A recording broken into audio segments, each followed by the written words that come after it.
제 이력서이고요. 제목을 한번 봐보시면 지금 5가지 당뇨 영양제 5가지라고 이렇게 적었습니다만은 실제적으로 3가지를 말씀을 드릴 겁니다.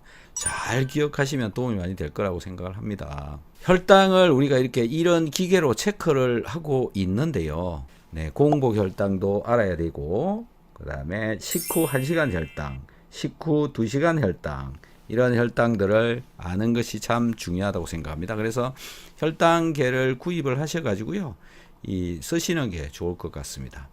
오늘은 포도당이 제거되어지는 과정에 대해서 조금 더 자세하게 알아보자라는 거고요. 자, 이 영상을 한번 봐보시죠. 예전엔 전쟁이나 안전사고 등으로 장애인이 되는 분들이 많았습니다. 그런데 최근 전쟁이나 교통사고보다 더 위협적인 질병이 나타났습니다. 바로 당뇨병인데요. 2009년 기준 당뇨합병증으로 인한 절단이 전체 족부 절단의 53%를 차지할 정도입니다. 합병증이 더 무서운 당뇨병, 그 예방책은 무엇인지 알아보겠습니다. 우리가 음식을 섭취하면 췌장에서 인슐린이 분비돼 혈당이 급속하게 높아지는 것을 조절합니다. 반면 당뇨병 환자는 인슐린 분비가 부족하거나 혹은 정상적으로 기능하지 않기 때문에 혈중 포도당의 농도가 만성적으로 높은 상태에 있습니다. 이러한 고혈당 상태가 심할 경우에는 다뇨, 다식, 다갈의 3대 증상이 나타날 수 있고, 치료하지 않을 경우에는 급성 혹은 만성 합병증이 발생할 확률이 높아집니다. 혈당 조절이 안 돼 갑자기 식은땀이 나면서 가슴이 두근거리거나 혹은 탈수 증세와 함께 눈앞이 아득해지는 경험, 당뇨병 환자라면 누구나 한 번쯤은 하게 됩니다. 따라서 고혈당 또는 저혈당 쇼크에 빠지지 않기 위해 환자 스스로 조심하게 됩니다. 이에 반해 소리 없이 찾아오는 만성합병증은 더 큰 문제가 됩니다. 2018년도 우리나라 당뇨병 환자가 500만 명에 육박하고 있다라는 건데 점점 더 증가하고 있을 것이라고 생각이 되어지고요. 일본의 경우에는 이런 데이터들도 있습니다. 일본인 당뇨병 환자의 4인 1위가요. 악성 신생물 34%다. 네, 악성 신생물이라고 하는 것은 암입니다. 결국 당뇨병을 가지고 있으면 3사람 중에 1명 정도는 암으로 죽는다라는 거고요. 이런 일들이 일어나는 이유는 당 독소라고 하는 것이 많이 생기기 때문에 그렇다. 그래서 눈의 망막, 황반 변성 이런 것들도 대부분 당 독소, 즉 포도당 농도가 높아진 포도당 농도가 이 단백질인 콜라겐 이런 것들하고 결합을 하기 때문에 일어나고 있다라고 보시면 될 것 같은데요. 이 눈 속에서 어떤 일이 벌어지고 있는지도 한번 봐봅시다. 당뇨병으로 인해 제일 파괴되기 쉬운 혈관이 바로 미세혈관인데요. 미세혈관이 많은 눈은 당뇨병에 치명적입니다. 처음엔 증세가 없다가 시세포가 밀집되어 있는 황반부까지 침범하게 되면 시력 저하가 시작되고 결국 실명에 이르게 되는데, 이를 당뇨병성 망막병증이라고 합니다. 신장 역시 미세혈관들이 많이 모여있는 장기입니다. 신장 속의 사구체는 혈액 속의 노폐물을 여과해 소변으로 내보내는 역할을 하는데, 혈액순환 장애로 사구체가 망가지면 우리 몸엔 독소가 쌓이게 됩니다. 이런 상태가 지속되면 신장은 완전히 망가져 인공투석 또는 신장 이식이 필요한 상태까지 가게 됩니다. 오랫동안 당뇨병을 앓는 환자들은 손발이 저리거나 따끔거리고 감각이 둔해지는데, 이는 고혈당으로 인한 신경 주변 혈관에 손상이 발생하고 이로 인해 말초신경이 파괴되어 생기는 증세입니다. 특히 발에는 혈액순환 장애와 말초신경 손상이 겹치면서 감각이 둔해져 쉽게 다치고 그 상처가 낫지 않고 피부가 괴사할 때까지 악화되기 일쑤입니다. 이를 당뇨병성 족부병변이라고 하는데, 심한 경우 다리를 잘라내는 상황까지 가게 됩니다. 자, 포도당이 그래서 잘 사라져 가야 되고요. 어떤 과정을 거쳐서 사라지는지 한번 보시면 좋을 것 같은데, 이 설탕만이 아니라 우리는 또 이런 얘기를 하지 않습니까? 나는 당뇨가 있기 때문에 단 거는 먹지 않는다.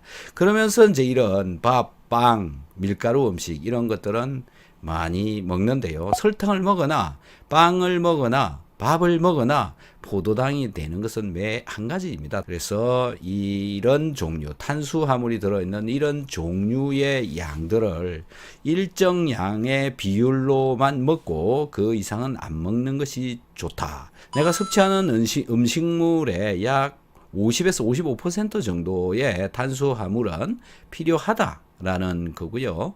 당이 흡수되어지는 이 장기인데요. 뭐 주로 소장에서 가장 많이 흡수되어진다고 보면 될 것 같은데, 소장의 이 미세한 육모를 통해서 이 정맥을 통해서 혈관으로 이제 흡수되어져서 흘러가게 되어지고, 그다음에 혈관으로 들어와서 이 혈액 속에 돌아다니면서 세포에 전달되어지는 그런 과정을 거친다.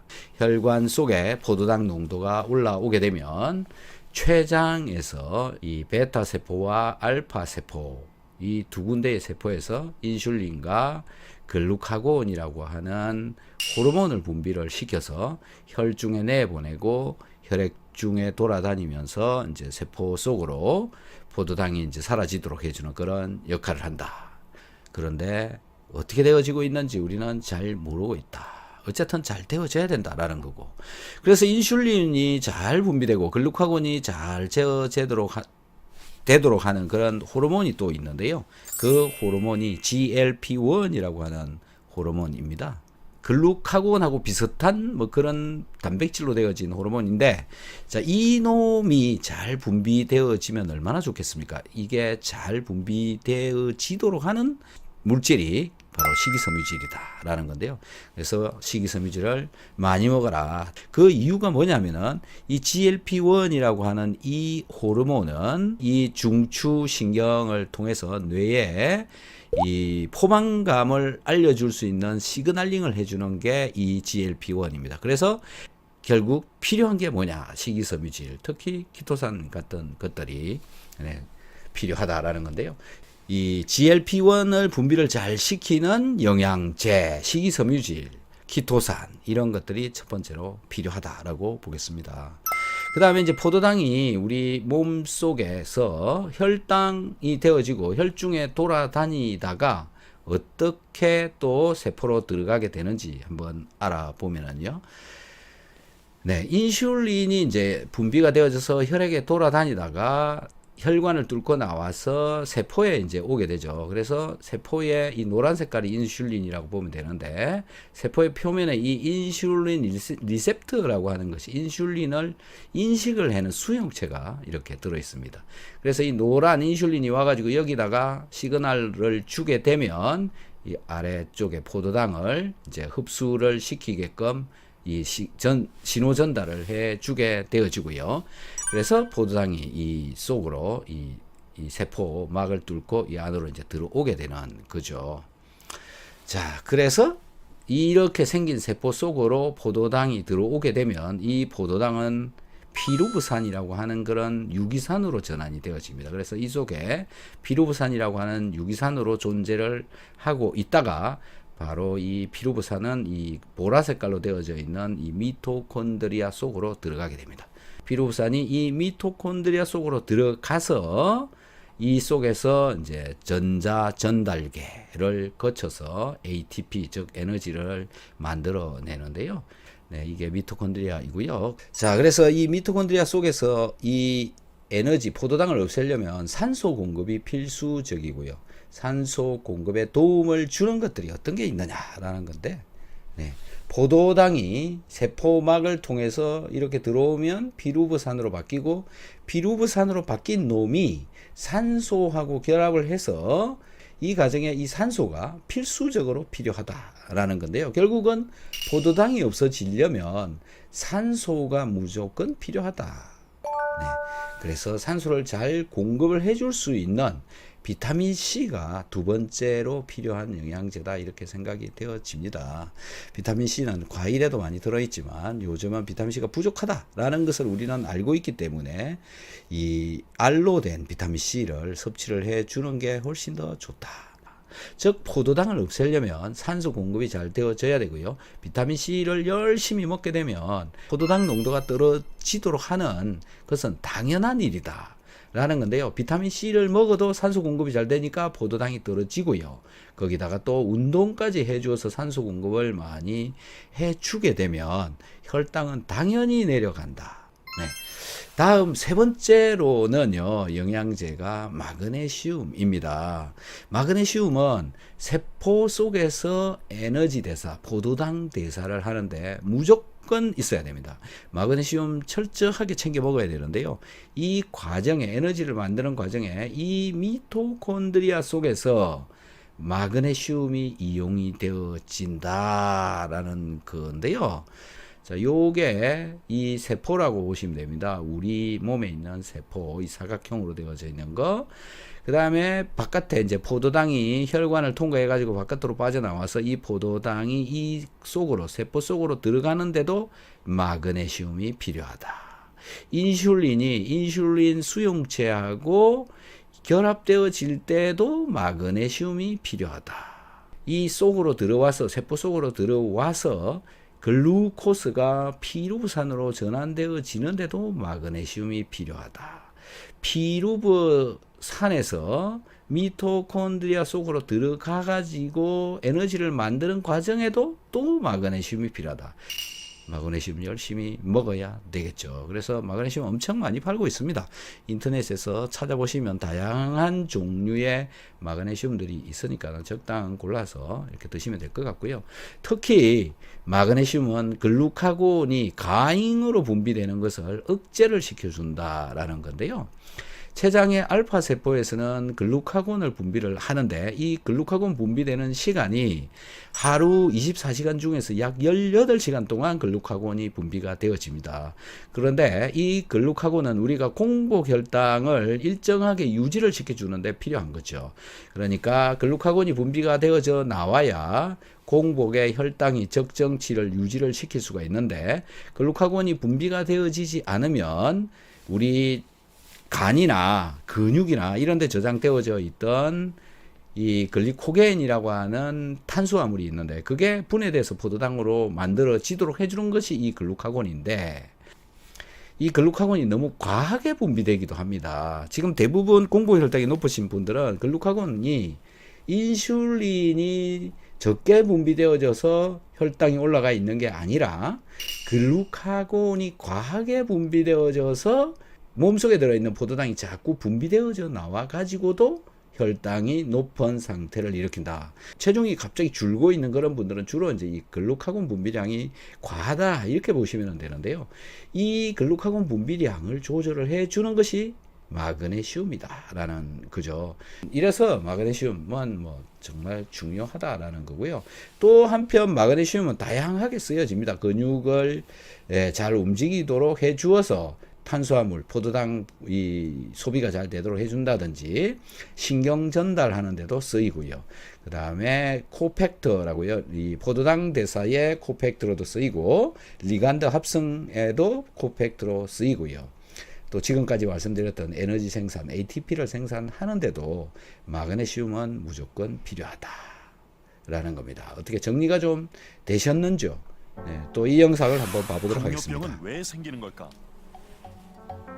우리가 섭취한 음식물은 포도당으로 분해돼 혈액을 통해서 흡수된다.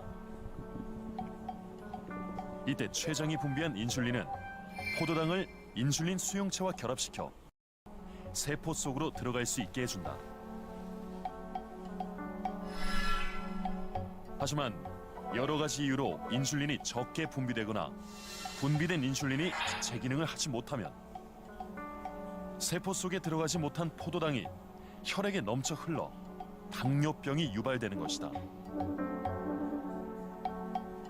자, 오늘 이야기 정리를 좀 해보도록 하겠습니다. 당뇨의 필수적인 영양제. 탄수화물을 소화를 시키고 이것을 포도당으로 만들어 주죠. 포도당으로 만들어진 것들은 혈관으로 천천히 흡수되어지도록 해주는 게 좋습니다. 이때 필요한 게 식이섬유질이고요. 그 대표적인 식이섬유질이 키토산이다. 그 다음에 포도당이 세포로 이동하고 그 다음에 이동되어진 뒤에 인슐린 수용체하고 결합을 해서 포도당이 세포 속으로 들어가도록 해주는데 필요한 영양제 마그네슘이다. 그 다음에 혈중의 당 농도 조절을 할 수 있도록 도와주는 거, 즉 인슐린과 글루카곤이 그 조절을 해주는데, 인슐린과 글루카곤 분비에 관여하는 호르몬 GLP-1이라고 하는 호르몬이 분비되어지도록 해주는 것이 키토산이다. 이래서 또 키토산이 필요하죠. 그 다음에 세포에 포도당이 진입을 한 뒤에 분해되어지고 에너지를 만드는데 사용되어지는 영양물질 마그네슘, 그 다음에 산소가 공급이 잘 되어지도록 도와주는 비타민 C. 그래서 비타민 C는 피로를 덜어준다. 즉 산소 공급이 잘 되어지니까 피로를 덜어주고요. 우리가 바닷가나 시골의 집이나 산속에 가서 잠을 자게 되면 피로가 빨리 풀리는 이유도 산소 공급이 잘 되기 때문에 그렇고, 비타민 C를 먹어도 피로가 빨리 풀립니다. 이유는 산소 공급이 잘 되기 때문에 그렇다. 이 마지막으로 포도당은 이산화탄소로 전환되어져서 배출되어지는데, 이 과정에 소금이 세포에 적당량 있어야 된다. 그래서 소금이 또 필요하게 되어지는 거고요. 그 다음에 이 세포 전체의 대사를 도와줄 수 있도록 비타민 B군, 네, 이것도 드시는 게 더 좋고요. 마지막으로 아미노산입니다. 인슐린과 글루카곤의 원료가 되어지는 것이 아미노산인데요. 아미노산을 섭취를 잘 해주면 훨씬 더 당 대사가 잘 되어질 것이다 라는 겁니다. 그래서 필수적으로 필요한 거 키토산, 마그네슘, 비타민C. You are still in my mind.